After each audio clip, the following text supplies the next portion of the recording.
All right, so now we're going to work on solving equations from word problems. So set them up and solve. So let's look at number 1. 3 more than a number is 15. What is the number? What are some important words that you think we might have? What about more? Why don't we underline them? What do you think more means? I think it might mean you add 3. That's exactly right. More means adding, so it says 3 more, so we're going to add 3. What about than? What might than mean?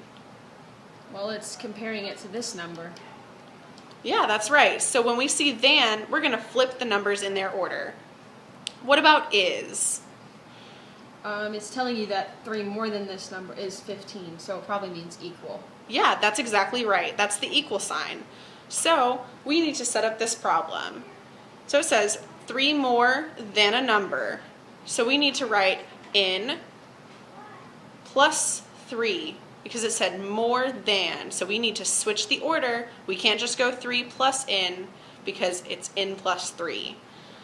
And it is, so it equals what number? 15. Awesome, that's right. Now we're going to do problem number 4. When Fred multiplied his number by 4, he got 80. What is Fred's number? So what do we think is our important operation in this problem? Multiplied. That's right. We're going to multiply. So we're going to multiply his number by 4. So we're going to write 4 in. What's the in stand for? It's the number. It's a variable. Oh. So he got 80. What do you think got means? Probably means when he does that, he's going to equal 80. That's right. So got is another way to say equal. So now what do we do to solve it? I'm going to divide each side by 4. That's exactly right. So we divide by 4 on each side, and this is a simple one-step equation, and we get n equals 20. Awesome job. Now we're going to set up a little bit longer problem. It says, number 7 says, a 2-week robotics camp costs $700. Your parents will pay the deposit of $400 if you pay the rest in weekly payments of $15 each. How many weekly payments will you have to make? So we don't know how many weeks this is going to take. What do you think that means? That might mean it's our variable because we don't know. That's exactly right. So our weeks is going to be our variable. Let's use a W to represent that. All right. So now we know that our total was $700. So we need to put that on one side of our equal sign.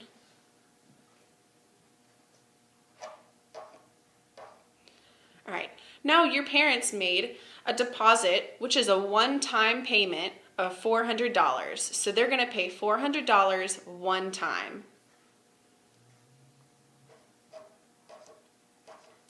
And then you will have to make weekly payments of $15 each.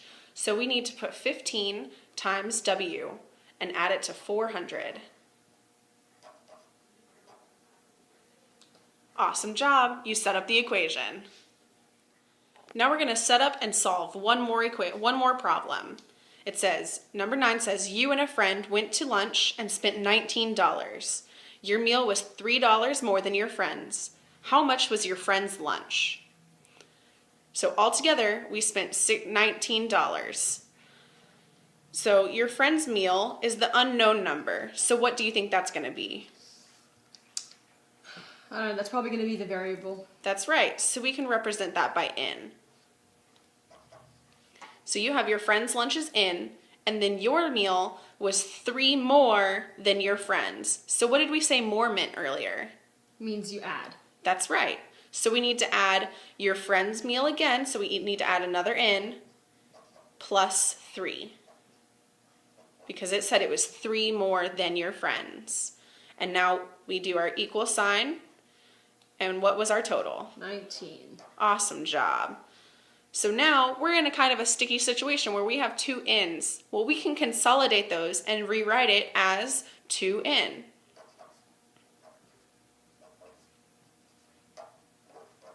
And now we just have another two-step equation to solve. So we start by subtracting 3 from both sides. And then we are left with 2n equals 16. Now we just divide both sides by 2, and we're left with n equals 8. Awesome job.